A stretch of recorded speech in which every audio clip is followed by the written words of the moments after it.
नमस्कार दोस्तों, स्वागत है आप सभी का आपके अपने YouTube चैनल एनपी कॉन्सेप्ट में। दोस्तों मैं उम्मीद करता हूं कि आप सभी अच्छे होंगे।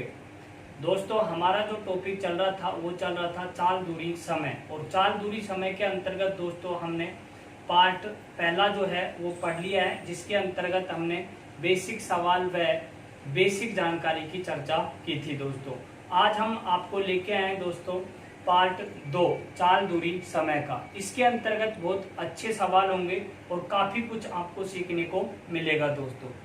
लेकिन दोस्तों अगर आप हमारे चैनल पर नए हैं तो चैनल को सब्सक्राइब करें, लाइक करें और ज्यादा से ज्यादा शेयर करें। फेसबुक, व्हाट्सएप, टेलीग्राम और मैसेज के जरिए जहां भी आपको जिस तरीके से आपको मौका मिले शेयर करने का, ज्यादा से ज्यादा इन वीडियो को शेयर कीजिएगा। तो मैं सवाल आपके सामने स्क्रीन पे पहला तो देखेंगे। पहले सवाल के अंतर्गत लिखा हुआ है कि एक लड़का 30 किलोमीटर प्रति घंटे की चाल से स्कूल जाता है तो 20 मिनट की देरी से पहुंचता है, लेकिन जब वह 40 किलोमीटर प्रति घंटे की रफ्तार से जाता है तो 10 मिनट की देरी से पहुंचता है। तो ज्ञात करें उसका सही समय व दूरी क्या होगी। दोस्तों इस तरीके का सवाल मैंने आपसे फर्स्ट वीडियो के अंतर्गत भी चर्चा की थी और उसमें मैंने आपको इसी सवाल के 3 तरीके बताए थे करने का, लेकिन सबसे अच्छा और फैक्ट जो तरीका है वो मैंने आपको उस वीडियो के अंतर्गत भी बताया था, और इस वीडियो के अंतर्गत भी मैं इस सवाल की बहुत बेहतरीन और अच्छे तरीके से चर्चा करूंगा। काफी नए सवाल होंगे, आप टेंशन ये नहीं ले। तो यहाँ पे हमारे पास में लिखा हुआ है दोस्तों कि 30 किलोमीटर प्रति घंटे की रफ्तार से अगर कोई बंदा जाता है तो हमारे पास में दोस्तों 20 मिनट की उसे क्या होती है, देरी होती है। अगली कंडीशन पे कहा गया है कि 40 किलोमीटर प्रति घंटे की रफ्तार से अगर कोई बंदा जाता है तो 10 मिनट की क्या होती है दोस्तों, उसे देरी होती है। तो मैंने आपको ये कहा था दोस्तों कि हमारे पास में जब निश्चित दूरी होती है तो ऐसी स्थिति में हमारे पास में चाल का उल्टा क्या हो जाता है, समय, और समय का उल्टा क्या हो जाता है, चाल। तो यहाँ पे हमारे पास में दोस्तों ये चाल दिया हुआ है, और चाल क्या दिया हुआ है, 30 किलोमीटर प्रति घंटा, अनुपात कितना दिया है, 40 किलोमीटर प्रति घंटा। तो समय का जो रेशो जो बनेगा मित्रों वो बनेगा हमारे पास में 40 अनुपात कितना, 30। तो 0 से 0 कट गया, 4 अनुपात कितना बना, 30, 3 बना। तो यहाँ से हमारे पास में जो देरी हो रही है वो कितनी हो रही है दोस्तों, 1 यूनिट की। 1 यूनिट की देरी हो रही है, लेकिन प्रश्न के अंतर्गत कितनी यूनिट, तो देखो 20 मिनट की देरी पहली कंडीशन पे जब 30 किलोमीटर प्रति घंटे की रफ्तार से चले और 40 किलोमीटर प्रति घंटे की रफ्तार से चले तो 10 मिनट की देरी। तो जब देरी की कंडीशन होती है तो कितना समय का देरी हो रही है हमें, 10 मिनट का। क्या हमारे पास में जो समय का जो अंतराल है वो कितना निकल के आया है, 10 मिनट का। तो 1 यूनिट बराबर में कितना दोस्तों, 10 मिनट। तो 1 मिनट बराबर में 10 मिनट है हमारे पास में। तो हमें ज्ञात करना है दोस्तों कितने का, 4 का। तो 4 का ज्ञात करेंगे तो हमारे पास में निकल के आएगा कितना, 40 मिनट का समय लगेगा उस दूरी, निश्चित दूरी को तय करने में जब व्यक्ति 30 किलोमीटर प्रति घंटे की रफ्तार से चलेगा। ये चीज आपको समझ में आई होगी। अगर वो बंदा कहे दोस्तों हमारे पास में कि सही समय क्या होगा, तो पहला सवाल तो हमारे पास में कि सही समय क्या होगा, तो सही जो समय होगा दोस्तों हमारे पास में देखिएगा वो सही समय किस तरीके से होगा हमारे पास में। यहाँ देखें कि 30 किलोमीटर प्रति घंटे की रफ्तार से तो 20 मिनट की देरी है। तो यहाँ पे देखें 30 किलोमीटर प्रति घंटे की रफ्तार से चलेगा तो 40 मिनट, यानी कि 20 मिनट की देरी हो रही थी। तो मैं क्या लिख सकता हूँ यहाँ पे हमारे पास में 40 माइनस कितना, 20 बराबर में 20 मिनट दोस्तों हमारे पास में क्या होगा, सही समय। अगला सवाल यहाँ पे इस तरीके से भी पूछा जा सकता है दोस्तों कि वह निश्चित दूरी क्या थी। तो दूरी ज्ञात करने के लिए क्या होता है, चाल गुणा में क्या होता है दोस्तों, समय। तो चाल हमारे पास में कितना है, 30 किलोमीटर प्रति घंटा, 30 गुणा में समय हमारे पास में जो दोस्तों वास्तविक जो समय नहीं लेना है वो लेना है कि 40 मिनट तक चला है, क्योंकि हमारे पास में उस बंदे ने 20 मिनट फालतू लिए तब भी तो चलता रहा है। तो यहाँ पे हमारे पास में 30 गुणा में कितना होगा, 40 मिनट, और मिनट को अगर हम घंटे में कन्वर्ट करेंगे तो क्या लिखेंगे, नीचे 60, 30 1 और 30 कितना, 2, 2 से 1 काटा तो हमारे पास में निकला दोस्तों 20 किलोमीटर की दूरी। फिर अगली कंडीशन है हमारे पास में दोस्तों 3 नंबर पे, और 3 नंबर की कंडीशन ये है दोस्तों हमारे पास में कि वह व्यक्ति की चाल क्या होगी कि वो सही समय पर पहुंच जाए। तो चाल बराबर में क्या होता है दोस्तों, दूरी बटे में क्या होता है, समय। तो दूरी हमारे पास में कितना है, 20 बटे में, और समय हमारे पास में कितना दिया है, वास्तविक समय जो है दोस्तों वो कितना दिया हुआ है हमारे पास में, वो दिया हुआ है कितना, 20 मिनट। तो 20 मिनट को दोस्तों अगर मैं घंटे में बदलूं तो यहाँ पे क्या होगा मेरे पास में, नीचे 60, तो मैं लिख सकता हूँ दोस्तों 20 बटे में 20, ऊपर चला जाएगा कितना, 60, 20 से 20 खत्म, तो यहाँ से निकल के आएगा 60 किलोमीटर प्रति घंटे की रफ्तार से उस व्यक्ति की अगर चाल होगी तो वो व्यक्ति सही निर्धारित समय पर विद्यालय पहुंच सकता है। उम्मीद करता हूं दोस्तों कि ये चीज आपको समझ में आई होगी बहुत अच्छे से। सबसे अच्छा और शानदार तरीका इस सवाल को करने का ये है। अगला सवाल लेते हैं दोस्तों।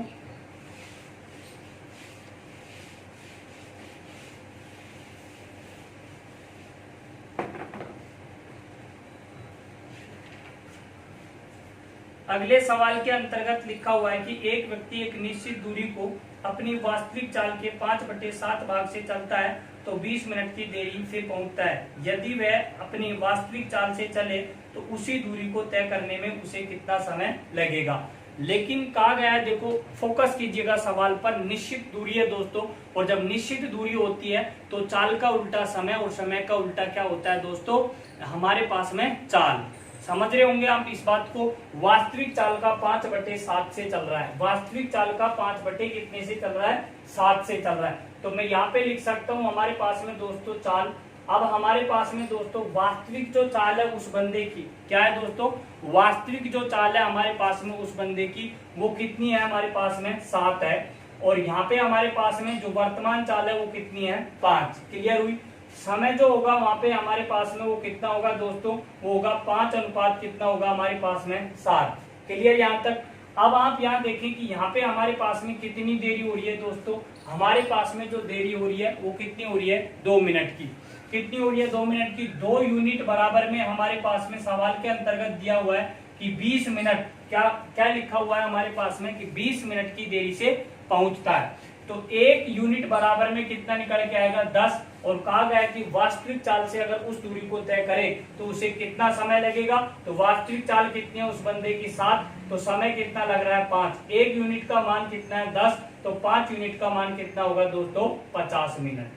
तो उम्मीद करता हूं दोस्तों कि ये चीज आपको समझ में आ रही होगी। लेते हैं अगला सवाल। सवाल बहुत अच्छा है दोस्तों, ऐसे सवाल एग्जामों में देखने के लिए आपको काफी मिलते होंगे। लेते हैं दोस्तों अगला सवाल। अगले सवाल के अंतर्गत लिखा हुआ है दोस्तों हमारे पास में कि एक व्यक्ति अपनी वास्तविक चाल से 60% अधिक चाल से एक निश्चित दूरी को तय करता है तो वह 15 मिनट पहले पहुंच जाता है।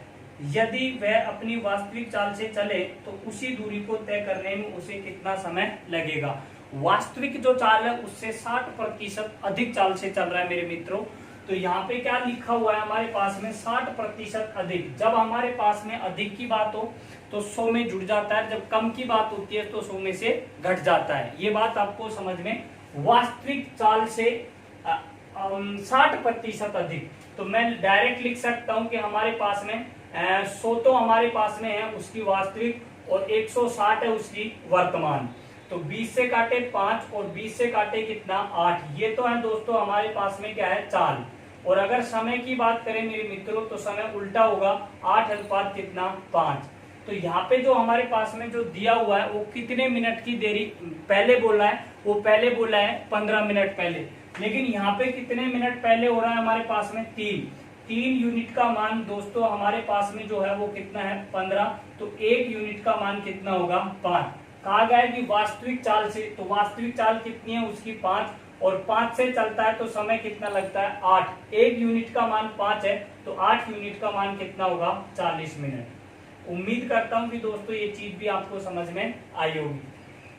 ठीक है दोस्तों, अगर आपको हमारा वीडियो पसंद आता है तो दोस्तों एक लाइक तो बनता है।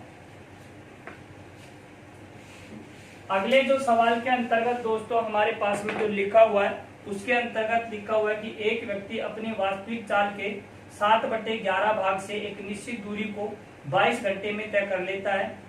यदि वह अपनी वास्तविक चाल से चले तो इसी दूरी को तय करने में कितना समय बचाएगा। समय बचाने की बात हुई है। वास्तविक चाल का कितना दे रखा है दोस्तों, 7 बटे में कितना 11 दोस्तों कि चाल जो है हमारे पास में, चाल बराबर में यहाँ होगा वर्तमान, और यहाँ पे लिख दिया दोस्तों हमने वास्तविक। क्या लिख दिया, वास्तविक। वास्तविक जो है हमारे पास में वो कितनी है दोस्तों 11, और वर्तमान कितनी है 7।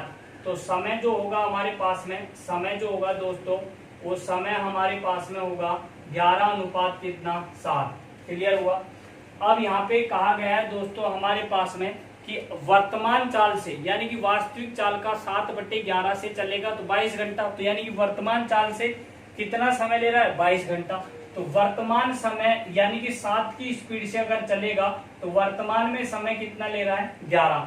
तो मैं लिख सकता हूं कि 11 यूनिट बराबर में कितना है दोस्तों 22। तो 1 यूनिट बराबर में कितना हो गया 2। कितना समय बचा लेगा, तो 11 अनुपात 7 के अनुपात में जो रेशो का अनुपात में जो अंतर है वो कितना है 4। 1 यूनिट का मान 2 है, तो 2 गुना में कितना 4 बराबर में कितना होगा मित्रों 8। तो मैं डायरेक्ट कह सकता हूं कि 8 घंटे का समय वह व्यक्ति बचा लेगा। ठीक है, लेते हैं दोस्तों अगला सवाल। सवाल के अंतर्गत लिखा हुआ है हमारे पास में, एक व्यक्ति निश्चित दूरी तक पैदल जाता है और वापसी में कार से यात्रा करता है तो उसे कुल 37 मिनट का समय लगता है। यदि वह दोनों दूरी पैदल तय करता है तो उसे 55 मिनट का समय लगता है। तो दोनों दूरी कार से तय करने में उसे कितना समय लगेगा। मित्रों यहाँ पे जो हमारे पास में जो कंडीशन दी हुई है कि एक व्यक्ति अगर हमारे पास में पैदल चलता है, क्या चलता है, पैदल चलता है, और प्लस में अगर वो बंदा कार से चलता है, क्लियर यहाँ तक, तो उसे लगता है कितने हमारे पास में दोस्तों, वो लगता है 37 मिनट का समय। और अगर वही बंदा पैदल चलेगा दोनों ओर से पैदल, तो हमारे पास में जो समय लगेगा उसे वो कितना लगेगा 55 मिनट। तो यहाँ पे जो हमारे पास में जो कंडीशन दी हुई है वो ये कंडीशन है, और कहा गया है कि कार द्वारा दोनों ओर से कार द्वारा उस दूरी को अगर तय करता है तो उसे कितना समय लगेगा। तो अब आप यहाँ देखें हमारे पास में कि मैंने जो है वो पैदल का मान लिया कि पैदल जब बंदा चल रहा है तो उसे लगता है x मिनट, और जब कार से चलता है तो उसे लगता है y मिनट। तो डायरेक्टली मैं यहाँ पे ये लिख सकता हूँ दोस्तों समय, तो मैं यहाँ पे इस कंडीशन के बराबर में लिख सकता हूँ x प्लस में y बराबर में कितना 37। और यहाँ पे लिख सकता हूँ दोस्तों, क्या लिख सकता हूँ, x प्लस में x बराबर में कितना 55। ये चीज भी आपको समझ में आ रही होगी। तो ये कितने होंगे हमारे पास में 2x, और 2x में से 2 का भाग 55 में दूंगा तो x बराबर में निकल के आएगा 27 पॉइंट कितना 5।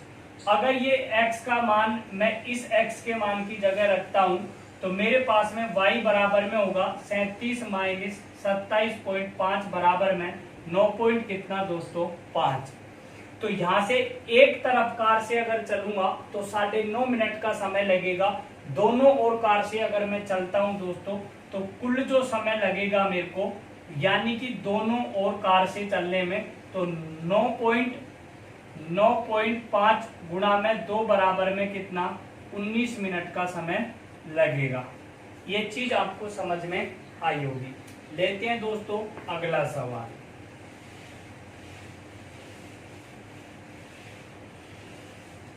अगले सवाल के अंतर्गत कहा गया है मेरे मित्रों कि एक रेलगाड़ी जब बिना रुके चलती है तो उसकी औसत चाल 50 किलोमीटर प्रति घंटा, लेकिन जब वह रुक रुक कर चलती है तो उसकी औसत चाल 45 किलोमीटर प्रति घंटा। तो उस रेलगाड़ी 1 घंटे में कितने मिनट या फिर कितनी देर रुकती है। तो यहाँ पे हमारे पास में देखो, यहाँ पे इस तरीके से भी पूछा जा सकता है ये सवाल कि एक आदमी है, बिना रुके उसकी औसत चाल 50 किलोमीटर प्रति घंटा या 20 किलोमीटर प्रति घंटा, और रुक रुक कर उसकी चाल हमारे पास में 45 किलोमीटर प्रति घंटा या 20 किलोमीटर प्रति घंटा। तो इस सवाल को रेलगाड़ी के साथ में जोड़ दिया गया है, या फिर इसी सवाल को रेलगाड़ी की जगह आदमी के साथ में जोड़ दे। तो घबराने की जरूरत है नहीं, आपको मैं 2 तरीके बताऊंगा, दोनों तरीकों में से एक तरीका अपना लेना। देखो एक तो आप लगा सकते हैं डायरेक्टली ट्रिक, यानी कि 50 किलोमीटर प्रति घंटा तो चलती है बिना रुके, 45 किलोमीटर प्रति घंटे की रफ्तार से चलती है रुक रुक कर। तो आपको लिखना क्या है, उस बात को समझना है। यहाँ पे लिखोगे, ऊपर ऊपर लिखोगे चालों का, यहाँ पे चालों का अंतर, क्या लिखेंगे, चालों का अंतर बटे में, और यहाँ पे लिखेंगे चालों का योग, बिना रुके, क्या लिखेंगे, बिना रुके चाल, और गुणा में क्या लिखेंगे दोस्तों, समय। ठीक है, चालों का जो अंतर है वो दोस्तों कितना है हमारे पास में, 5 बटे में। फिर बिना रुके चाल कितनी है हमारे पास में, तो बिना रुके चाल कितनी है, 50, तो ये कितना है दोस्तों, 50 गुणा में। अब देखो ये जो समय हमारे पास में, तो ये जो समय हमारे पास में 1 घंटे में कितनी देर रुकेगी, तो इस समय की जगह हमें क्या लिखना है दोस्तों, 60 मिनट लिखना है, क्योंकि 1 घंटे में कितने मिनट रुकेगी। तो यहाँ पे क्या होगा, 60, 5 1 5 कितना, 10, 10 से काटे कितना, 6 मिनट, मतलब 1 घंटे में वो गाड़ी कितने मिनट रुक रही है, 6 मिनट। दूसरा तरीका है हमारे पास में दोस्तों, क्या कि बिना रुके हमारे पास में 50 किलोमीटर प्रति घंटे की रफ्तार से और रुक रुक कर 45 किलोमीटर प्रति घंटे की रफ्तार से। तो मैंने आपको पिछले वीडियो में बताया रेलगाड़ी के अंतर्गत, ठीक है, तो आप वहां पे भी जाके देख सकते हैं कि जब हमारे पास में चालें होती हैं तो एलसीएम लेते हैं, तो वो तो होती है दूरी, और एलसीएम में भाग देके जो आगे की प्रोसेसिंग पर हमारे पास में जो अंक आते हैं वो होता है क्या, समय। तो अब आप यहाँ देखें 50 और 45 का एलसीएम ले लिया 450, 50 का अगर मित्रों भाग देता हूँ तो 9, और 45 का भाग देता हूँ तो कितना, 10। मैं ये कह सकता हूँ कि अगर गाड़ी बिना रुके चलेगी तो उस दूरी को 9 घंटे में तय कर लेगी, और रुक रुक कर चलेगी तो मेरे पास में कितना घंटा लगेगा, 10 घंटे। ये बात आपको समझ में आ रही होगी। तो दोस्तों आप यहाँ देखें कि बंदा कह रहा है कि वह रेलगाड़ी 1 घंटे में कितनी देर रुकती है। तो यहाँ पे रुकने का टाइम कितना है हमारे पास में, भैया 9 घंटे लग रहे हैं बिना रुके, और रुक रुक कर कितना लग रहा है हमारे पास में, 10 घंटे। तो मैं यहाँ पे लिख सकता हूँ दोस्तों, क्या हमारे पास में लिख सकता हूँ कि 10 घंटे रुक रुक कर चलेगी, तो 10 घंटे में कितना रुकेगी हमारे पास में, 1, कितना रुकेगी, 1। तो अगर 1 घंटे की बात पूछी है कि 1 घंटे में कितना रुकेगी, तो 1 बटे में कितना होगा, 10। समय का अंतराल कितना आ रहा है, 1 आ रहा है। तो 1 घंटे में कितनी रुकेगी हमारे पास में, 1/10। अब ये घंटे को हम मिनट में कन्वर्ट करेंगे तो कितना हो जाएगा हमारे पास में, 60। 0 से 0 तो मैं लिख सकता हूँ दोस्तों, हमारे पास में 1 घंटे में वो रेलगाड़ी कितनी देर रुकती है, 6 मिनट। तो दोस्तों उम्मीद करता हूँ कि ये सवाल आपको समझ में आया होगा। बाकी मैं मिलूंगा आपको नेक्स्ट नए वीडियो के साथ में। दोस्तों अगर आप हमारे चैनल पर नए हैं तो चैनल को सब्सक्राइब करें, लाइक करें, शेयर करें ज़्यादा से ज़्यादा। धन्यवाद।